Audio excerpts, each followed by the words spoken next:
If you're in a state right now with everything going on in the world, with the fires, with the natural disasters, and you're receiving a lot of information, a lot of downloads, well, this must be happening because X, Y, and Z, and this is the spiritual implication of this, and this is what's happening, and all those kind of things. I want to just take a moment to clarify what's the difference between spiritual psychosis and a vision and a message from spirit. Because again, I help visionaries create new earth. So I don't want you to think that all the visions that you have are spiritual psychosis, but I want to just help you ground here so that you're able to really bring these things forth and not just change your life, but also change the lives of everybody else who'll be able to benefit from this message that you've received. This episode is going to be pretty triggering, but also it's going to be such a beautiful open road. You're going to feel like there's a lot of chains and shackles and all these things that are literally going to be taken off of you, because not only are we going to be talking about something that is really, really important in the spiritual community and in the world just right now in general, but we're also going to be talking about how to get through it. We're going to be talking about how to begin to undo some of these blocks that create this very topic of this video. And obviously, if you read the title, we're going to be talking about spiritual psychosis. We're going to be talking about the state of the world right now. We're also going to be talking about what it means to be a visionary. And if you've been on my YouTube channel before, then you already know that there's a video on why you came here to Earth right now. And definitely go back and watch that video if you're a little curious about that. But if you've never been here, hi, my name is Ifákóredé, and I help visionaries create a new Earth. And what that really means is I help people bring their visions into tangible real life, attract in and create the abundance that they need to begin to birth new communities, new systems, new ways of being in our world, because we know that our world is out of alignment, and it's time for us to literally evolve as a collective, and it will naturally happen as everyone starts waking up. But my goal here is to give you the tools to actually create those things that you see within your mind in reality. We're going to be talking about the difference between spiritual psychosis, vision from spirit, and how to tell where you are as far as your spiritual health, your mental health, and your ability to be grounded and present. And I'm also going to be talking about why you may be stuck in that world of I wish, and all the components that are needed to actually bring these things into real life. So let's dive in. One of the biggest white elephants, or one of the biggest elephants, why am I calling it a white elephant? One of the biggest elephants in the room when it comes to spirituality is that there are a lot of people who are attracted to spirituality who do have some form of neurospiciness, okay? You may be a little bit autistic, okay? You may be a little bit ADHD, whatever the case is. You also may be a little bit schizophrenic, and a little bit, just a dash, just a little bit of a seasoning on top of that is schizophrenia. Whatever the case is, I want you to know that number one, you're not crazy. I don't care what diagnosis that any doctor, any medical professional has given you, you're not crazy. I want to remind you that medical professionals are just that. They're professionals of medicine. They're not professionals of healing. Ooh, okay. Sorry to whoever got a little triggered by that, but they're not professionals of healing. They're professionals of medicine. So their job is to diagnose you, to find what is quote unquote wrong with you, and to diagnose you.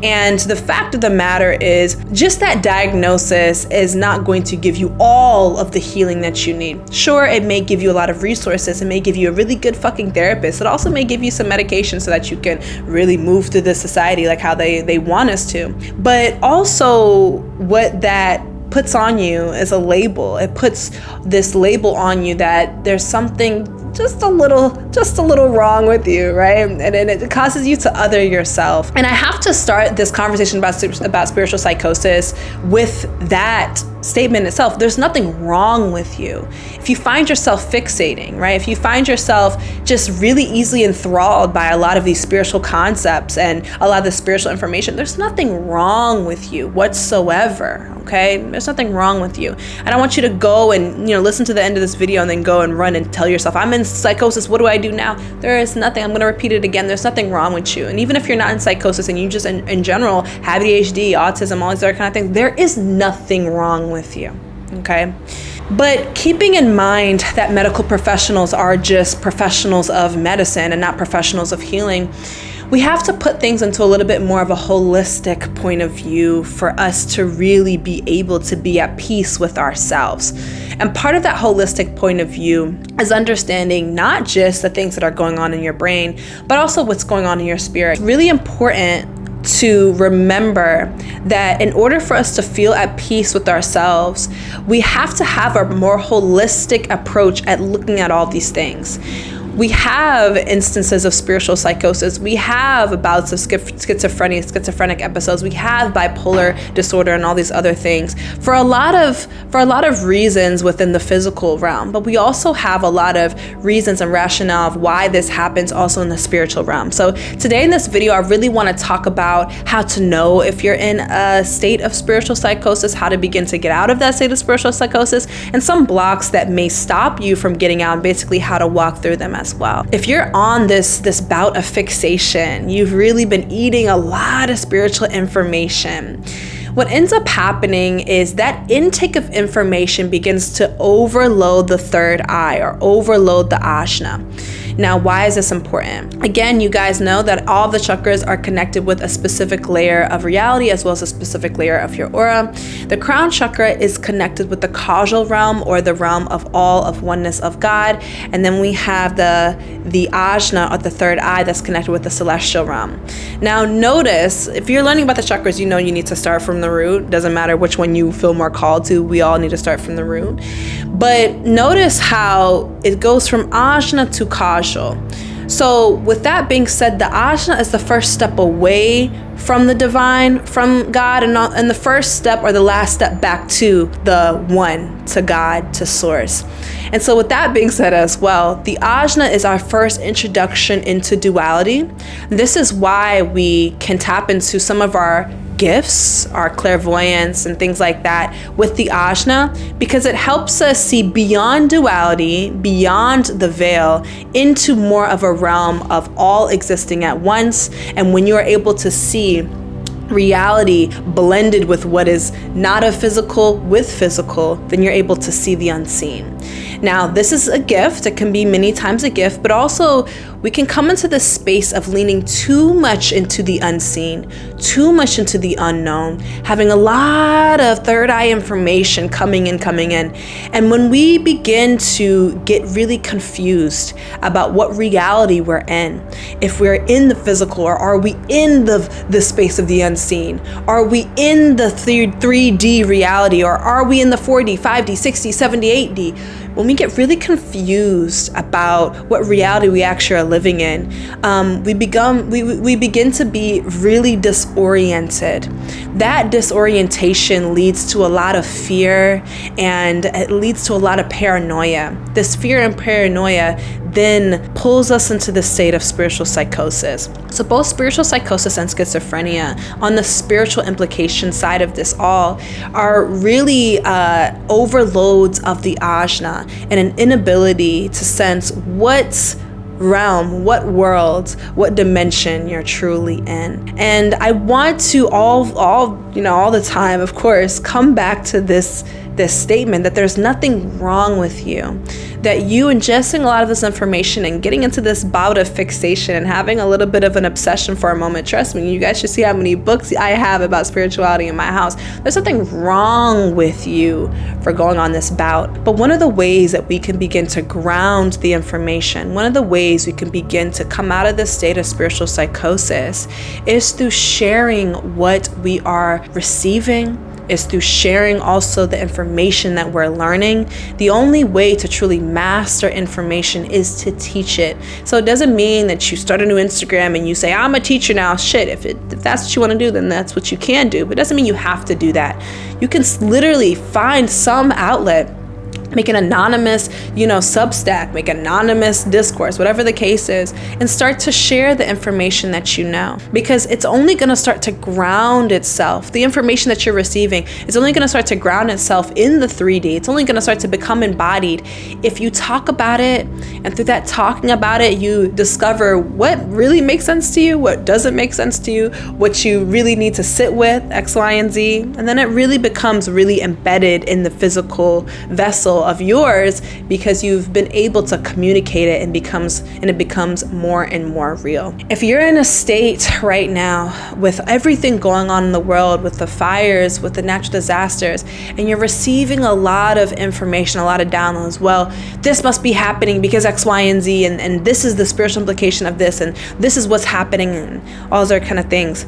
I want to just take a moment to clarify what's the difference between spiritual psychosis and a vision and a message from spirit. Because again, I help visionaries create new earth. So I don't want you to think that all the visions that you have are spiritual psychosis, but I want to just help you ground here so that you're able to really bring these things forth and not just change your life, but also change the lives of everybody else who'll be able to benefit from this message that you've received.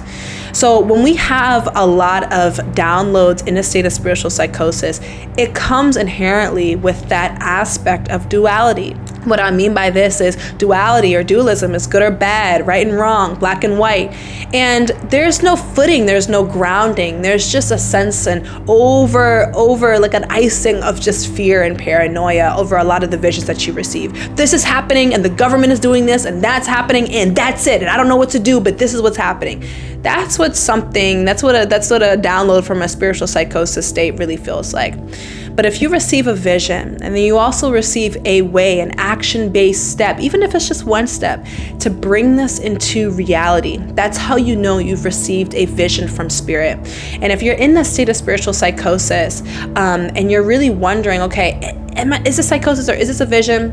This is why we need to really make sure that we repair our relationship with the divine, because this is the moment where you're going to be like, you know what, God, I don't know what's going on. Tell me what to do next. And if you feel called, if you're given an action-based plan, or if you know some way that you're going to ground that vision in the 3D, then that is in fact a vision from source. But if it's just laced with a lot of fear and paranoia and there's no way to ground it in the 3D, then you're most likely in a state of spiritual psychosis. And so one of the biggest ways to ground is by simply surrendering. You're receiving this vision and we're not automatically picking up the phone and telling everybody all these insights that are again just, spreading fear like wildfire throughout the internet and, to anyone who's going to listen to you. What we're doing here is we're saying, okay, I've received this, and God, if this is a vision from you, spirit, universe, if this is a vision from you, tell me how to ground this. Tell me what the next step is. Show me the way in order for me to do this. And then you will receive some type of action-based plan. You will receive some type of insight on how to continue to really bring about balance and alignment from the vision and from the insight that you initially received. So that is the biggest difference. I want to give you a really quick example. I love The Prince of Egypt. I know this is inherently like a Jewish/Christian movie. I grew up in Christian summer camps, so I love the soundtrack. I love The Prince of Egypt. Absolutely, of course, no connection with all that kind of stuff, but the story in itself is really fucking cool, right? Moses literally was given a prophecy from God, from the burning bush. You must let my people go. You must do this. You must go back. And it could have stopped just at the message of there is some terrible thing and these are God's chosen people and X and Y and Z. And if it would have just stopped there, if it would have just stopped at the paranoia and the fear and the obsession over the wrong, again, duality of what Moses was seeing in his homeland, right? If we would have just stopped there, we could label this as spiritual psychosis in a lot of different ways. But God gave Moses a vision. In this story, God gave Moses a vision on what to do to free the people of Egypt who were slaves, right? And so that step-by-step vision, the step-by-step action-based plan that he was able to take, this was a vision from God. And again, the story of Moses is probably completely fabricated, we know, because a lot of these timelines don't really make sense when we look at history. But I love to use that example because I just love the Prince of Egypt soundtrack. That is a major example of how to tell the difference between about a spiritual psychosis and a message from source and from God.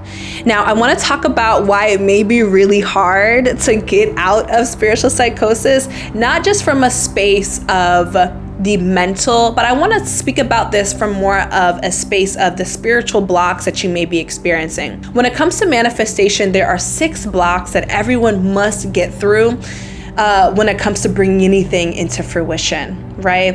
And it may be so intoxicating and enticing to stay in this space of receiving the vision and receiving this and receiving that, and just feeling like you've seen beyond the veil, feeling like you know everything about what the hell is going on in the world. It may feel really good to just stay in that space. And the reason why it feels really good is because you don't have to confront these 6 different blocks. You don't have to confront these different ways that you can actually bring alignment from that vision into real life. The 6 main blocks of manifestation are: it can't be me, it can't be here, waiting and not creating, forcing and not flowing, and I'm a bad person if I have this, slash I go for this, and bad things will happen if I go for this, slash if I have this. Now, those blocks, I say them 2 at a time because they are really attached to your inner world and your outer world. It can't be me, it can't be here. You guys see the correlation here. And so if you're having a vision and you're in that state of spiritual psychosis, and maybe you do get a little bit of insight on how you can really ground these things into the 3D, maybe you start to have a lot of conflicting feelings like, it can't be me. Shit, Moses probably was like, it can't be me who leads my people out of Egypt. It can't be me who does all of this work of God. Why is it me, right? In Prince of Egypt, Moses literally accidentally killed a man. Why do I deserve to go back and speak up? Who am I, right? That is one of the first blocks that we all feel. If we know that something in the world must change, and this is when we come into our state as a visionary, is deciding to look at all these blocks, deciding to move through it, and deciding to say, it can be me who creates alignment in the world.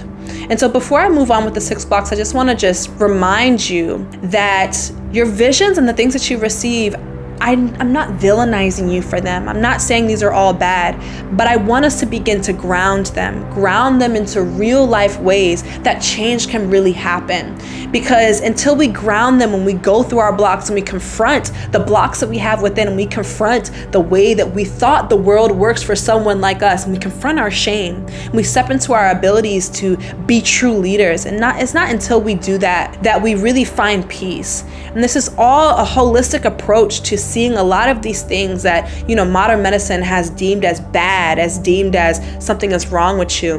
When you're able to understand what's really happening, ground your insights, ground your visions in the 3D, and decide to really move forward with action and become the leader that you know that Spirit has created you to be.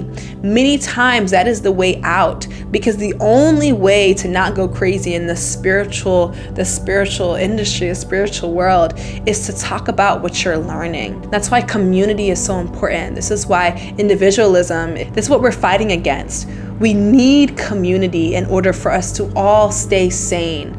So you just focusing on these visions that you're receiving in spiritual psychosis and not finding a way to ground them in community, you're missing out on your chance to be a miracle and a blessing to someone who really needs it. Again, always bringing us back to community. Back into the 6 blocks of manifestation. Again, it can't be me, it can't be here. There's no way that I can bring this vision into this world right now. There's no way that I am the leader that I know myself to be.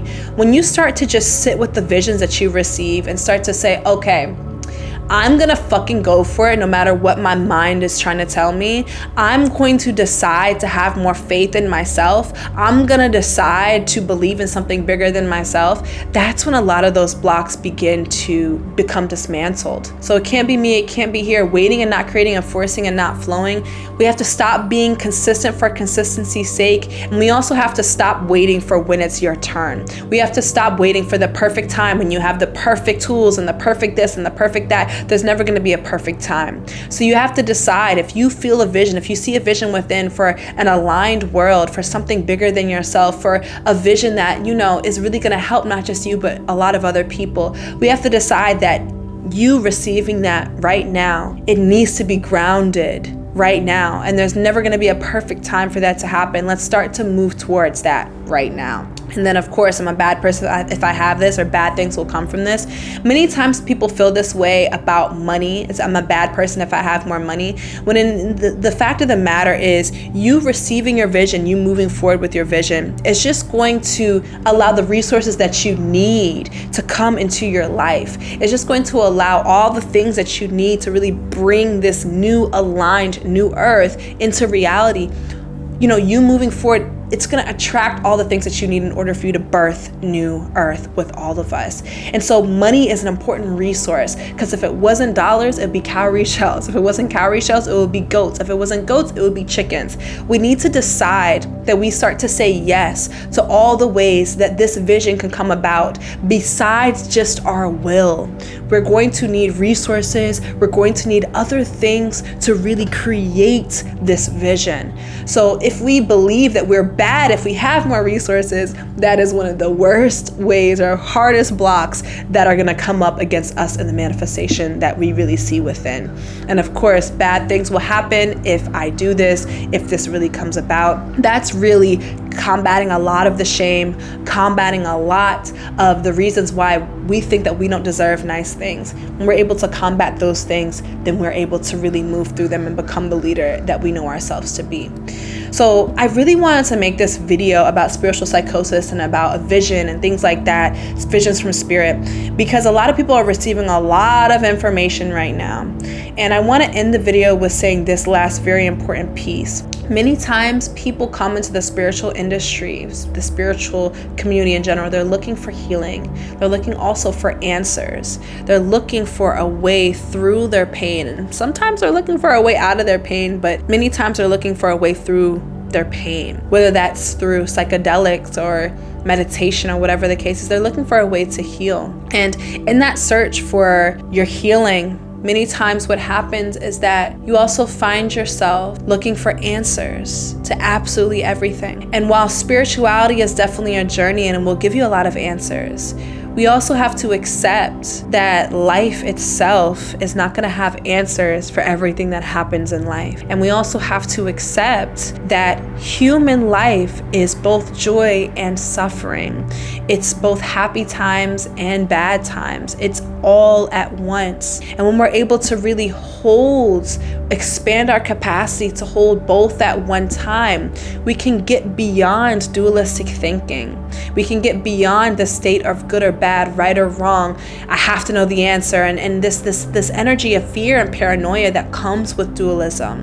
When we're able to see beyond and see into this world of paradox and see how two things can exist at the same time, then we're also able to feel more grounded in our bodies. We're able to process our emotions. We're able to move through the different aspects of life, hold space for ourselves, and literally not go crazy. Because I promise you, on your search for answering every question, you might just go a little crazy.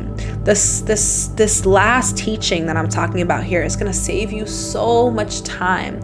A lot of people are confused. A lot of people are disoriented. How can something this terrible happen? People from Louisiana, we know these feelings all too well. So many floods, so many natural disasters, and so many people all over the world who have dealt with a lot of natural disasters. We know these feelings all too well, of feeling confused, of feeling hopeless, helpless. But we have to realize that just as New Orleans was rebuilt, all these other places in the world that are also experiencing great devastation will also be rebuilt. But one of the ways that we are able to rebuild is through community. And so if you are receiving a vision, if you are receiving some type of insight, I invite you to ground it. I invite you to become a miracle or a blessing for somebody else. And I invite you to really become the leader that Spirit has always told you that you are.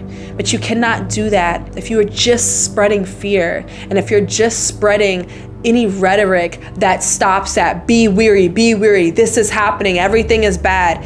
If you're stopping there, I ask you, what happens after that? What happens after you've gained this insight?